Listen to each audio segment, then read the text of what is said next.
পশ্চিম বংগৰ আঞ্চলিক ছাত্ৰ সন্থাৰ বিশেষ অভিনন্দন 44গৰাকী কীৰ্তিমান ছাত্ৰ ছাত্ৰীক সম্বৰ্ধনা জ্ঞাপন পশ্চিম বংগৰ আঞ্চলিক ছাত্ৰ সন্থাৰ তৰফৰ পৰা এবেলি হাইস্কুল শিক্ষান্ত পৰীক্ষাৰ উচ্চতৰ মাধ্যমিক চূড়ান্ত পৰীক্ষাত সুখ্যাতিৰে উত্তীৰ্ণ হোৱা ছাত্ৰ ছাত্ৰীসকলক অভিনন্দন জ্ঞাপন কৰা হয়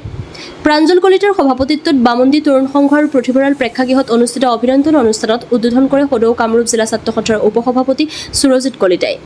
অভিনন্দন অনুষ্ঠানত অংশগ্ৰহণ কৰি তেল আৰু প্ৰাকৃতিক গেছ নিগমৰ মহাপ্ৰবন্ধক পংকজ বিকাশ শৰ্মা বিশিষ্ট চিন্তাবিদ দিনমণি ভাণ্ডাৰ কায়স্থ সদৌ অসম ছাত্ৰ সন্থাৰ কাৰ্যালয় সম্পাদক ভৱজ্যোতি ডেকা কামৰূপ জিলা ছাত্ৰ সন্থাৰ সভাপতি নৱজ্যোতি দাস সাধাৰণ সম্পাদক তফিকুৰ ৰহমান সাংস্কৃতিক সম্পাদক ৰুবুল কলিতাই ছাত্ৰ ছাত্ৰীসকলক উদ্দেশ্য কৰি গঠনমূলক বক্তব্য আগবঢ়ায় অনুষ্ঠানত 44গৰাকী কীৰ্তিমান ছাত্ৰ ছাত্ৰীক অভিনন্দন পত্ৰ ফুলাম গামোচা জাপিৰে অভিনন্দন জ্ঞাপন কৰা হয় অনুষ্ঠানত পশ্চিম বংগৰ আঞ্চলিক ছাত্ৰ সন্থাৰ সাধাৰণ সম্পাদক দিগন্ত নাথ শিক্ষা সম্পাদিকা চিম্পী কলিতা সুনজ্যোতি কলিতা অংশুমান কলিতা কুমকুম কলিতাকে ধৰি কেইবাগৰাকীও বিশিষ্ট ব্যক্তিয়ে অংশগ্ৰহণ কৰে হাজোৰ পৰা কমলাকান্ত দাসৰ ৰিপৰ্ট AIN লাইভ ভাল লাগিল আৰু অসম ছাত্ৰ সন্থাৰ আচলতে অসমৰ জাতীয় জীৱনত বহুত ত্যাগ আছে অৰিহণা আছে বহু সময়ত বিতৰ্কৰ মাজত সোমাই পৰিলেও বহুত তেখেতসকলৰ আত্মসমালোচনাৰ প্ৰয়োজন আছে যদিও আচলতে ছাত্ৰ সন্থাই ধাৰাবাহিকভাৱে এইটো এটা সুন্দৰ অনুষ্ঠান অনুষ্ঠিত কৰি আহিছে সদৌ অসম ছাত্ৰ সন্থাৰে অন্তৰ্গত বামুণ্ডী ছাত্ৰ সন্থাই আজি পশ্চিমবংগৰ আঞ্চলিক ছাত্ৰ সন্থাৰ সহযোগত ইয়াত পশ্চিমবংগৰ অঞ্চলৰ যিবিলাক বিদ্যালয়ৰ পৰা হাইস্কুল শিক্ষান্ত পৰীক্ষা আৰু উচ্চতৰ মাধ্যমিক বিদ্যালয়ৰ পৰীক্ষাত উত্তীৰ্ণ হৈছে ষ্টাৰ মাৰ্ক আৰু ডিষ্টিংশ্যন পাইছে সেই ছাত্ৰ ছাত্ৰীসকলক 44জন ছাত্ৰ ছাত্ৰীক ইয়াত সম্বৰ্ধনা জনাইছে অতি ভাল লগা এটি অনুষ্ঠান আমাৰ এই অঞ্চলৰ ছাত্ৰ ছাত্ৰীসকলৰ ভৱিষ্যত তেখেতসকলৰ সুখৰ হওক সেই আশা আমি ৰাখিছোঁ বিভিন্নজনে বিভিন্ন পৰামৰ্শ আগবঢ়াইছে আৰু যদি ছাত্ৰ ছাত্ৰীসকলে সঁচাকৈ এই পৰামৰ্শবিলাক জীৱনত এটা লক্ষ্য আৰু উদ্দেশ্যৰ ভিতৰত ৰাখি তেওঁলোকে যদি আগবাঢ়ে তেখেতসকলৰ জীৱন সুখৰ হোৱাৰ সম্ভাৱনা আছে মই আশা কৰিম যে ছাত্ৰ ছাত্ৰীসকলে আচলতে শিক্ষা আৰু জ্ঞান এই দুটাৰ অৰ্থ বুজি শিক্ষাৰ লগতে জ্ঞান সমৃদ্ধ হোৱাৰ যাত্ৰাত তেওঁলোক গতি হওক আৰু সমাজত জ্ঞান সমৃদ্ধ সমাজ এখন গঢ়াত তেওঁলোকে আগবাঢ়ি লওক এই আশা মই থাকিব ধন্যবাদ একচুৱেলি মই আজি মিটিঙত কোৱাৰ দৰে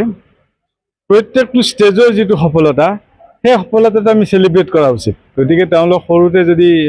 এনেকুৱা নহয় যে ভৱিষ্যতে কি হ'ব কি নহ'ব বাট এট টু ডেট আজিৰ ডেটত তেওঁলোক মেট্ৰিকত বা হায়াৰ ছেকেণ্ডেৰীত ভাল ৰিজাল্ট কৰিছে তেওঁলোক আমাৰ কাৰণে গৌৰৱ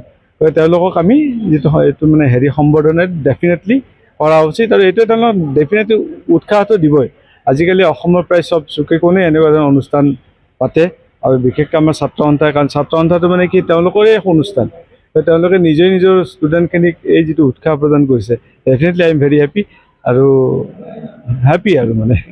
হয় আমি পশ্চিমবংগৰ আঞ্চলিক ছাত্ৰ সন্থাৰ উদ্যোগত বামুণ্ডী ছাত্ৰ সন্থাৰ সহযোগত প্ৰতি বছৰেই আমি এই সম্বৰ্ধনা অনুষ্ঠান আয়োজন কৰি আহিছোঁ আৰু আমাৰ এইবিলাকো ব্যতিক্ৰম নহয় পশ্চিমবংগৰ আঞ্চলিক ছাত্ৰ সন্থাৰ উদ্যোগত বামুণ্ডী ছাত্ৰ সন্থাৰ সহযোগত প্ৰায় আমাৰ 50গৰাকী ছাত্ৰ ছাত্ৰীক আমি এই বিশেষ অভিনন্দন অনুষ্ঠান আয়োজন কৰি সম্বৰ্ধনা জ্ঞাপন কৰিছোঁ আৰু আমাৰ এই সম্বৰ্ধনা অনুষ্ঠানটো খুব ধুনীয়াকৈ আমাৰ নিৰাকৈ চলি যায় আমাৰ বিশিষ্ট ব্যক্তিসকল উপস্থিত থাকে আমাৰ এই অনুষ্ঠানটোত আৰু আমাৰ এই একমাত্ৰ উদ্দেশ্যটো হ'ল যে আমাৰ সমাজত যিসকল ছাত্ৰ ছাত্ৰীয়ে শিক্ষা লাভ কৰি উচ্চ শিক্ষা লাভ কৰিবলৈ সক্ষম হৈছে আমি তেওঁলোকক উৎসাহ জনাওঁ কাৰণ তেওঁলোকক উৎসাহ পালে আমাৰ ভৱিষ্যতে মানে তেওঁলোক আগবাঢ়িবলৈ সহায় হ'ব আৰু আমাৰ এই অনুষ্ঠান প্ৰতিষ্ঠানৰ জৰিয়তে তেওঁলোকক যি ৰাস্তা দেখুৱাই আহিছোঁ এই ৰাস্তাৰ পথ আকৰ্ষণ মানে অগ্ৰসৰ হৈ তেওঁলোক ভৱিষ্যত আগবাঢ়ি যাব পাৰে আমি তেওঁলোকৰ সফলতা কামনা কৰিছোঁ আৰু বহুত আমাৰ ছাত্ৰ ছাত্ৰীয়ে বৰ্তমান দেখিবলৈ পোৱা যায় তেওঁলোক উচ্চ শিক্ষা লাভ কৰিবলৈ ঠিকেই কিন্তু কিছু তেওঁলোকে যেতিয়া নিজৰ মানে কি কৰ্মবিধিত জড়িত হৈ পৰে বা কৰ্মক্ষেত্ৰত চাকৰি নিয়োগ হৈ উঠে নিজৰ মাক দেউতাককো পাহৰি যায় এই কথাষাৰ মানে আমি উপলব্ধি হৈছে আমাৰ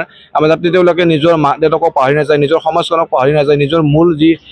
ভেটি শিপা যাতে পাহৰি নাযায় তেওঁলোকে আমাৰ সমাজলৈ চলি থাকাক আমি অনুৰোধ জনাইছোঁ নতুনকৈ উঠি অহা ছাত্ৰ ছাত্ৰীসকলক যিকোনো খবৰ বিজ্ঞাপনৰ বাবে যোগাযোগ কৰক 7896121996